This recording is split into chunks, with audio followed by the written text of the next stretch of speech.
கர்த்தர் நல்லவர், அவர் கிருபை என்றும் உள்ளது. இந்த அருமையான நேரத்திலே கர்த்தராகிய இயேசு கிறிஸ்துவின் நாமத்தினாலே உங்களை சந்திப்பதில் மிகுந்த சந்தோஷம். இந்த பாடலை பாடி கர்த்தருடைய நாமத்தை உயர்த்துவோம். என் மனமே என் மனமே என் மனமே, ஏன் அழுகிறாய் ஏன் திகைக்கிறாய் என் மனமே, என் மனமே என் மனமே என் மனமே,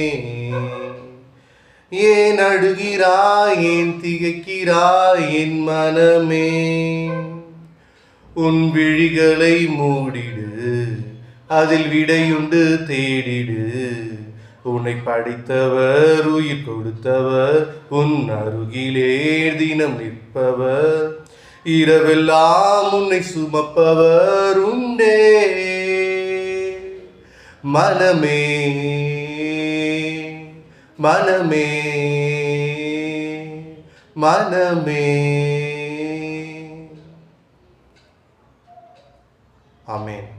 என் அன்பு சகோதர சகோதரிகளே, இந்த நாளில் யோவான் 14ஆம் அதிகாரம் 1ஆம் வசனத்தை தியானிப்போம். உங்கள் இருதயம் கலங்காதிருப்பதாக தேவனிடத்தில் விசுவாசமாயிருங்கள், என்னிடத்திலும் விசுவாசமாயிருங்கள்.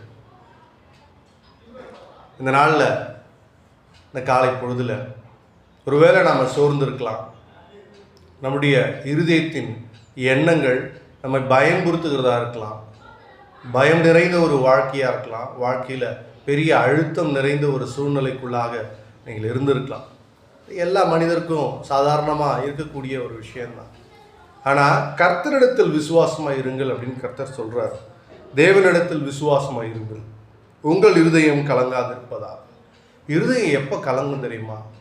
ஏதாவது ஒரு துர்ச்செய்தி, அசம்பாவிதம், அல்லது எதிர்காலத்தை குறித்த பயம், இல்லை உலக கவலைகள். இங்கே போர் நடக்குது, அங்கே போர் நடக்குது, இங்கே இந்த நோய் வந்துருச்சு, அங்கே அந்த நோய் வந்துருச்சு, பிபி சுகர் வந்துருச்சு, மனுஷன் வாழ்க்கை ரொம்ப குறைஞ்சிருச்சு அப்படின்னு சொல்லி இந்த உலகம் சொல்லக்கூடிய காரியங்களை இருதயத்துக்குள்ளே கொண்டு போயிடுறவங்க அநேகம்.